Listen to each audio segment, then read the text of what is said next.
एक समय की बात है। मोहन और पद्मावती नाम के दो भाई बहन रहते थे। मोहन बड़ी पढ़ाई कर कर बड़े शहर में अपने बीबी बच्चों के साथ रहता था, पर पद्मावती जिस शहर में पढ़ाई की उसी शहर के जान पहचान के एक लड़के रघु से शादी करके वहां पर बस गई। पद्मावती के पास सुंदरता के साथ साथ कई गुण थे। वो अपने पति के साथ सम्मान मेहनत करती। पद्मावती घर पे बहुत मेहनत से समोसे बनाती और उसका पति रघु उस समोसों को टोकरी में डाल के अपनी साइकिल पे रख के गांव में बेचा करता था। समोसे समोसे।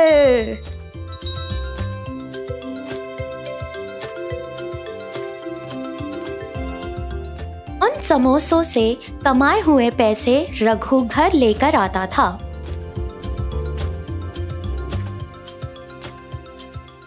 उस तरह 6 साल गुजर गए। उन 6 सालों में पद्मावती को 3 बच्चे हुए, 2 लड़की और 1 लड़का। अपने तीनों बच्चों की भविष्य को दृष्टि में रखते हुए पद्मावती और रघु बहुत मेहनत से काम किया करते थे। पद्मावती के समोसे उस गांव में बहुत मशहूर थे।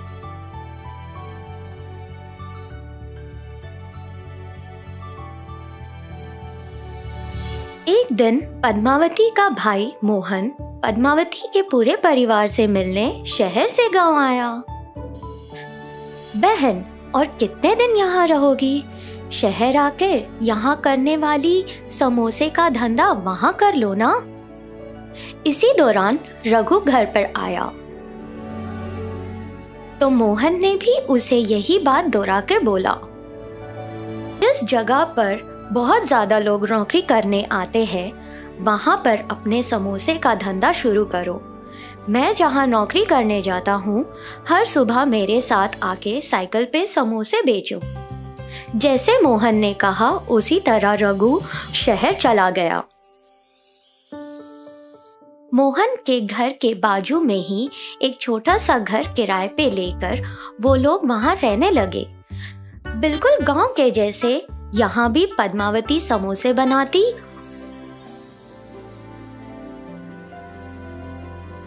और रघु उन्हें साइकिल पर रखकर मोहन के साथ नौकरी करने के जगह जाके समोसे बेचना शुरू किया। हर दिन मोहन नौकरी पे जाता और पैसे कमाकर लेकर आता। वैसे ही रघु भी समोसे बेचकर हर दिन पैसे कमाकर घर लेकर आता था।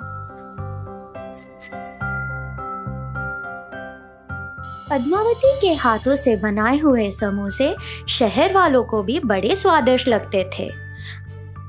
हर दिन रघु जितने समोसे लेकर जाता वो सारे समोसे बिक जाते। इस तरह उन बेचे हुए समोसों के पैसों से रघु ने एक छोटा सा समोसे का ठेला खरीद लिया और गरम गरम समोसे वहीं पे बनाना शुरू कर दिया। एक तरफ पद्मावती गरम गरम समोसे बनाती थी और दूसरी ही तरफ रघु उन समोसों को बेचा करता था। अब तो पहले से ज्यादा कमाई होने लगी थी। जिस तरह पद्मावती और रघु पूरी लगन से कमाई करते थे, उनकी मेहनत के वजह से जिस जगह पर वो छोटे से साइकिल से अपना धंधा शुरू किया, उसी जगह एक छोटी सी ठेला खरीदने के बाद एक बड़ा ठेला भी खरीदा और उसके बाद उन्होंने 2 लोगों को भी वहां पर काम पे रखा। इसी तरह उनके समोसे का धंधा बहुत अच्छा चला, लेकिन इतने सारे ग्राहक बढ़ गए कि समोसे खत्म होने की वजह से उनमें से काफी ग्राहक निराश होकर वहां से लौटने लगे। पद्मावती और रघु के दिन रात के मेहनत के वजह से अब वो जगह समोसा सेंटर के नाम से मशहूर होने लगी। कुछ दिनों के बाद उन्होंने 10 और काम करने वालों को रख लिया, साथ ही साथ 30 ग्राहकों के बैठने के लायक जगह भी बना ली दुकान में। जैसे समय बीतता गया वैसे पद्मावती के भी बच्चे बड़े होने लगे। मोहन भी रघु के जैसे बढ़ता गया और अच्छी आमदनी कमाने लगा। एक दिन नौकरी खत्म करके मोहन घर लौट जा रहा था। तभी उसने पद्मावती और रघु का समोसा सेंटर देखा और वहां गया। मेरी दी हुई सलाह के वजह से ही तुम लोग इतनी सफलता पाए हो। मैं तुम लोगों को एक और सलाह देता हूँ, सुनो। वो क्या सलाह है भैया? मैं 10 सालों से देख रहा हूँ रघु इतने सारे लोगों को समोसा सेंटर में संभालता है। उसे देखकर मैं आश्चर्यचकित हूँ। रघु मैनेजर के पोस्ट के लिए एकदम सही रहेगा। मेरे जैसा बड़ा जॉब, मेरे जैसा बड़ा नाम, अगर काम पसंद आए तो इनाम। यहाँ हर दिन रघु अपने हुनर और समय को बर्बाद कर रहा है। ये क्या भैया? हम सोच रहे थे आपके काम से हमारा काम बहुत ज्यादा बेहतर है। ऐसा क्यों? क्योंकि 10 साल पहले एक साइकिल स्टैंड के ऊपर एक छोटी सी टोकरी के अंदर हम समोसे बेचा करते थे। उसी दौरान आपकी भी नौकरी लगी थी। लेकिन उस दिनों हम रोज 800 रुपए कमाया करते थे और आपकी महीने की तनख्वाह 10,000 थी। इन 10 सालों में बहुत कुछ बदल गया है। अब हम एक बहुत बड़े समोसे की दुकान के मालिक हैं। इस पूरे एरिया में बहुत मशहूर है। आप इन 10 सालों में मैनेजर बने, जिसके वजह से आपकी महीने की तनख्वाह 1 लाख हो गई है और हमारी 1 लाख से भी ज्यादा आमदनी है। हमने अपने बच्चों के भविष्य के लिए जो भी किया सब सही किया भैया। भविष्य के लिए? वो कैसे? हमने बहुत कम पैसों से अपना धंधा शुरू किया था। हमारे बच्चों को हमने जिस तरह मेहनत की उस तरह मेहनत की जरूरत नहीं है। एक दिन मेरा बेटा इस समोसे का ध्यान रखेगा और संभालेगा, पूरी तरह से बने हुए बिजनेस को आगे बढ़ाएगा। आपके बच्चों को वापस शुरुआत से मेहनत करनी पड़ेगी। हमारी तरह आपके बच्चे सीधे आपके दर्जे पर नहीं बैठ सकते। आपके कंपनी के मालिक के बच्चे उस दर्जे पर बैठ सकते हैं, पर आपके बच्चे आपके दर्जे पर आते आते उन्हें बहुत मेहनत करनी पड़ेगी। अब कौन किसका हुनर और समय बर्बाद कर रहा है? इन सारी बातों को सुन के मोहन को भी लगा कि जो पद्मावती और रघु बोल रहे हैं वो एकदम सही है। वो चुपचाप सोचते हुए वहाँ से चला गया। पद्मावती और रघु ने अपने दोनों बेटियों की शादी कर दी और अपने बेटे को समोसा सेंटर का धंधा सौंप दिया। मिठाई वाला। मिथुन सागर नामक एक नगर में था एक मशहूर मिठाई की दुकान, किसान वाला मिठाई। दुकान का मालिक था रणवीर अग्रवाल।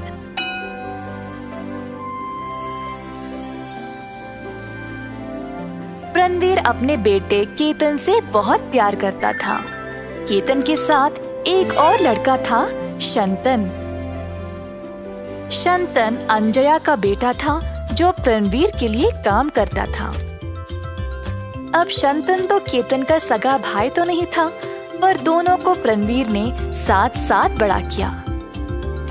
केतन ने अपनी पढ़ाई जारी रखा, पर शंतन पढ़ाई छोड़कर मिठाई की दुकान पर काम करने लगा।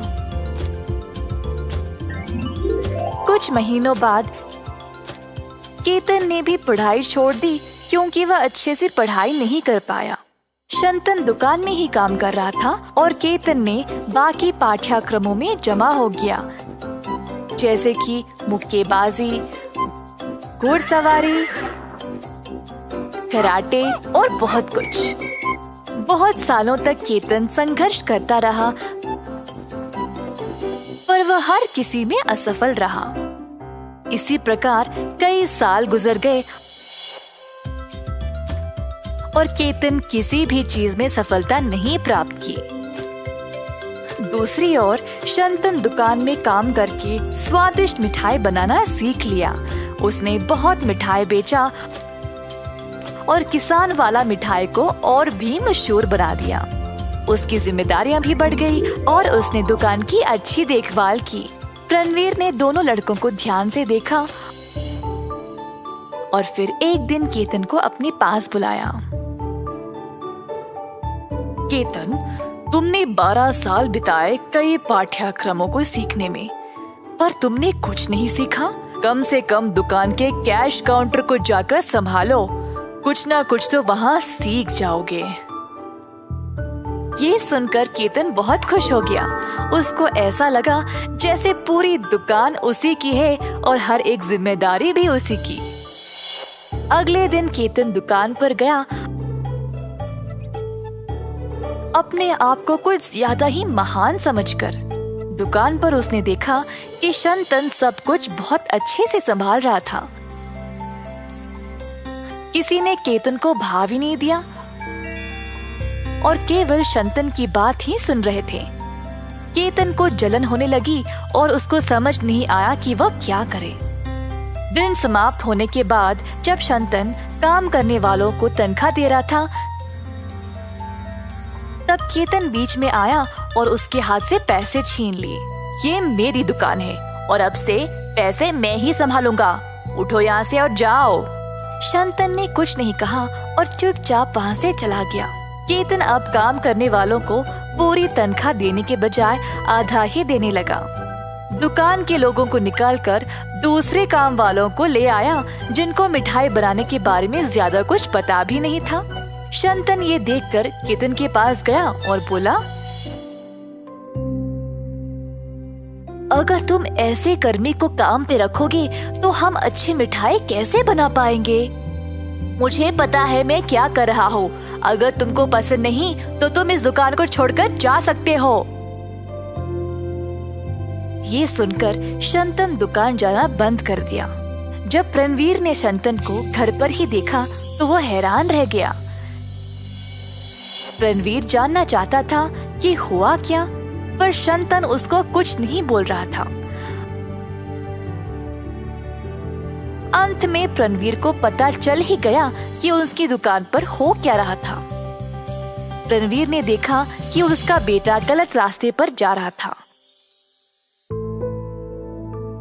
सब लोग उसके बारे में बुरा बात कर रहे थे और रणवीर को ये बात अच्छी नहीं लगी। एक दिन रणवीर ने दोनों लड़कों को अपने पास बुलाया।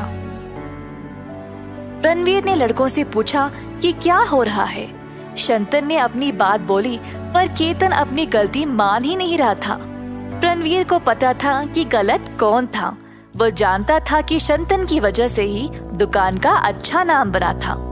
अंत में रणवीर ने शंतन को दुकान का मालिक बना दिया। ये देखकर केतन और भी नाराज हो गया। पिताजी, आपने ये ठीक नहीं किया। तुम किसी काम के लायक नहीं हो और उसके ऊपर तुम इतनी ईर्ष्या और गुस्सा दिखाते हो। इस तरह तुम एक अच्छा जीवन नहीं बिता सकते। तुम मेरी एक ही औलाद हो और मैंने 12 साल इंतजार किया तुम में बदलाव देखने के लिए, पर तुम इतने लापरवाह बन गए। अब तुम जो भी कहो, मैं निर्णय ले चुका हूँ। केतन घर छोड़कर चला गया और शंतन ने दुकान की सारी जिम्मेदारी ले ली और उसको फिर से अच्छे से चलाने लगा। बहुत दिन बीत गए और केतन को बाहर भी कोई नौकरी नहीं मिली। घर वापस आकर उसने अपने पिता से माफी मांगा। रणवीर ने केतन को माफ कर दिया और उसको शंतन का सहायक बनाया। कुछ ही समय बाद केतन ने शंतन से बहुत कुछ सीख लिया। दोनों भाइयों की तरह रहने लगे, एक दूसरे की सहायता करते हुए। इस कहानी से हम ये सीखते हैं कि कोई भी काम अगर मन लगाकर करोगे तो अवश्य सफल होंगे। अंकसपुर नामक एक गांव में था एक आदमी चंपकलाल सेठ, जो सोने का कारोबार चलाता था। गांव में हर कोई चंपकलाल के पास अपना सोना गिरवी रखकर पैसे लिया करते थे। एक दिन लीला नामक एक लड़की जो एक जाने माने घराने से थी, सेठ जी के पास आई। चंपकलाल जी, मुझे आपसे कुछ जरूरी बात करनी है। पता नहीं इतने अमीर घराने की लड़की मेरे पास क्यों आई? कुछ महत्वपूर्ण बात होगी, ध्यान से सुनना पड़ेगा। बोलिए मेम साहब, क्या बात है? सेठ जी, इस बारे में आपको भी पता है, जब मेरे पिताजी जीवित थे, आपको पता है ना, हमारी जिंदगी कितनी अच्छी थी। पर अभी हमारी परिस्थिति कुछ ठीक नहीं है, इसीलिए आपसे मदद मांगने आई हूँ। मैं आपकी जरूर मदद करूँगा, बोलिए। अगर हमें पहले जैसा रहना है तो हमें एक गुप्त खजाने के संदूक ढूंढना पड़ेगा जो मेरे पिताजी के पास था। इतने सालों तक उन्होंने उसको छुपा के रखा था और अब हमें उस संदूक का पता लगाना पड़ेगा। पिताजी के अलावा और किसी को इसके बारे में नहीं पता। मैंने अपने सब नौकरों को सारे गांव में ढूंढने को बोला है। संदूक मिलने के बाद मैं आपके पास आऊंगी और आपको सब बेच दूंगी। आप उस खजाने का मूल्य देखें और मुझे उसके बराबर पैसे दे दे। वाह रे वाह, गुप्त खजाना! मेरी तो किस्मत ही खुल गई है, मुझे ये करना ही पड़ेगा। क्या सोच रहे हैं आप? कुछ नहीं मेम साहब, मैं आपकी मदद जरूर करूंगा। आपका काम खत्म होने के बाद मेरे पास आ जाना। लीला फिर वहाँ से चली गई। घर जाने के बाद उसने अपने सारे नौकरों को बुलाया।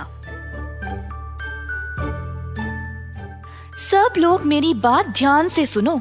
मैंने चंपकलाल सेठ से बात कर ली है। उसको मेरी बातों पर विश्वास भी हो गया। उसको कोई संदेह नहीं हुआ क्योंकि मैंने स्पष्ट रूप में बात की।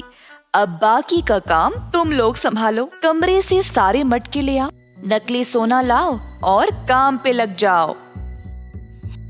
मेम साहब, इन सब चीजों पे नकली सोने का लेप तो लगाना मुश्किल नहीं है, पर पकड़े जाने का अवसर है। मैं इतनी भी बेवकूफ नहीं हूँ। सारा नकली सोना नीचे भर के ऊपर ऊपर से कुछ असली सोना भी डाल के दे दूंगी। अब अगर कुछ चाहिए तो थोड़ा सा निवेश भी तो करना पड़ेगा ना। ठीक है मेम साहब, आप जैसा कहे हम वैसा ही करेंगे। और बस इतना ही नहीं, सारी चीजें असली सोने की तरह चमकनी चाहिए। सबने लीला की बात मानी और काम पे लग गए। लीला अपनी योजना के अनुसार काम करवा रही थी और इसी दौरान चंपकलाल ने ये खुशखबरी अपनी पत्नी को बोला कि जल्द उसको ढेर सारा खजाना मिलने वाला है। 3 दिन के बाद लीला खजाना लेकर चंपकलाल के पास गई। चंपकलाल जी, हमारे घर में एक कुआं है। मेरे पिताजी ने सारा खजाना वहीं पे रखा था। ये देखिए। लीला ने ढांपे हुए कपड़े को हटाया और चंपकलाल को सारा खजाना दिखाया। चंपकलाल भी इतना खजाना देखकर खुश हो गया।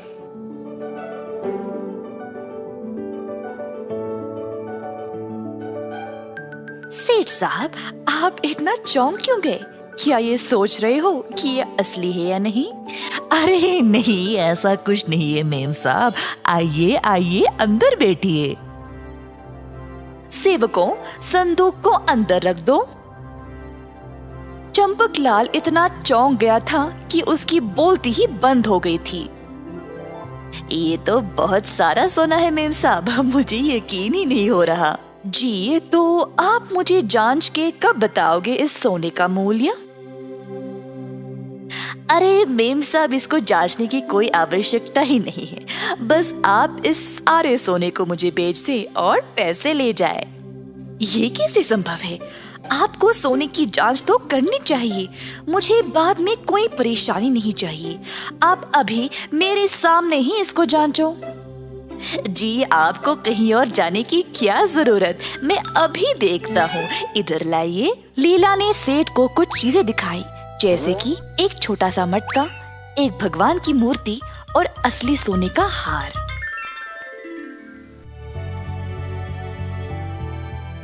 ये काफी है जांचने के लिए या और दिखाऊं? अरे नहीं मेम साहब, इतना ठीक है। और मैं आप पे भरोसा नहीं करूँगा तो और किस पे करूँगा, है ना? चंपकलाल ने बाकी के खजाने को जांचा नहीं और लीला को पैसे दे दिए। लीला ने तुरंत पैसे लिए और वहाँ से चली गई।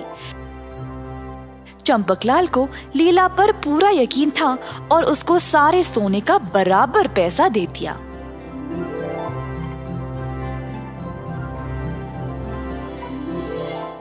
चंपकलाल ने अपनी पत्नी सरस्वती को सब बताया। वह अपनी पत्नी को दुकान पर ले गया सारा सोना दिखाने के लिए। सरस्वती इतना सोना देखकर खुश हो गई, पर उसको लीला के अलग से दिए गए सोने में और बाकी के सोने में कुछ अंतर दिखा। अब सरस्वती को शक होने लगा। असली सोना और नकली सोना बाजू में रखकर देखने पर उसमें अंतर नजर आ रहा था। आपको कुछ गड़बड़ नहीं लगा? क्या गड़बड़? जो सोना हमारे दुकान में है उसमें और लीला के सोने में आपको कोई अंतर नहीं दिखाई दे रहा। रंग थोड़ा अलग है ना? हाँ सही, पर ये बहुत सालों से कुएं में था ना, शायद इसीलिए। अगर ये कुएं में था तो ये सोना पुराना लगना चाहिए ना? इतनी चमक क्यों है इसमें? इधर लाने से पहले इसको अच्छे से साफ किया होगा ना। अच्छा ठीक है, आपने सोने को लेने से पहले जांचा है ना? हाँ, उसने खुद थोड़ा सोना दिया जांचने के लिए। उसने मुझे एक भगवान की मूर्ति, एक छोटा सा मटका और एक हार दिया था। उसने मुझे बाकी के खजाने को भी जांचने को कहा। मैं इतना खुश था कि मैंने बाकी का सोना जांचना जरूरी नहीं समझा। आपने यही गलती की। वो 3 चीजें मुझे जरा दिखाइए। चंपकलाल ने लीला के अलग से दिए हुए 3 चीजों को लाया। सरस्वती ने तीनों को जांचा।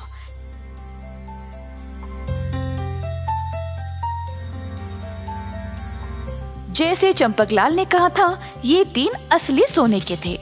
लेकिन जब सरस्वती ने बाकी के खजाने को जांचा तो सब कुछ नकली निकला। देखा, उसने आपको ठगाया है। किसी पर भी इतनी आसानी से विश्वास नहीं करना चाहिए। ओह, अब क्या करे सरस्वती? कहते हैं कि कांटे को कांटे से ही निकाला जाता है। मेरे पास एक योजना है। चलिए। दोनों ने खजाने का संदूक लिया और अपने घोड़े पर रखकर निकल गए। रास्ते में उनकी मुलाकात सरस्वती के भाई श्याम से हुई। सरस्वती ने अपने भाई को सब कुछ बताया और फिर तीनों मिलकर लीला के घर गए। लीला तीनों को उसके घर की ओर आते हुए देखकर घबरा गई कि कहीं इनको पता तो नहीं चल गया। जो भी हो, मुझे इस परिस्थिति से निकलना ही पड़ेगा। लीला जी, ये मेरा देवर है श्यामलाल। जी नमस्ते। लीला जी, ये सारा सोना खरीदना चाहता है और पैसे भी लाए हैं, तो ये आपसे सारा सोना लेगा और फिर आपको पैसे दे देगा। अच्छा, तो आप चाहते हो कि मैं आपको आपके पैसे वापस कर दूं और श्यामलाल मुझे पैसे देगा, है ना? ठीक ठीक। लीला ने सारे पैसे चंपकलाल को वापस कर दिया। उन्होंने लीला को सोना वापस किया और पैसे लेकर तुरंत वहाँ से चले गए। श्यामलाल जी, आप ये सारा सोना ले लो और मुझे पैसे दे दो। हाँ जी जरूर, मैं आपको दे दूंगा, पर पहले मैं इन सब को जांच लूं और फिर मैं आपको केवल असली सोने का पैसा दूंगा। श्याम की बातें सुनकर लीला को शक हो गया। श्याम सोने को जांचने लगा। सिर्फ वो 3 चीजें असली थे और बाकी के। इसी दौरान चंपकलाल ने ग्राम प्रधान को लेकर लीला के घर आ पहुंचा। उसने सबको बताया कि कैसे लीला ने उसको धोखा दिया और श्यामलाल ने भी गवाही दी और सबूत भी दिखाया। अंत में लीला को अपने कर्मों के लिए दंड दिया गया। जो आप पर विश्वास करता है उसको कभी भी धोखा नहीं दे। किसी भी मुश्किल परिस्थिति से होशियारी से निकल सकते हैं।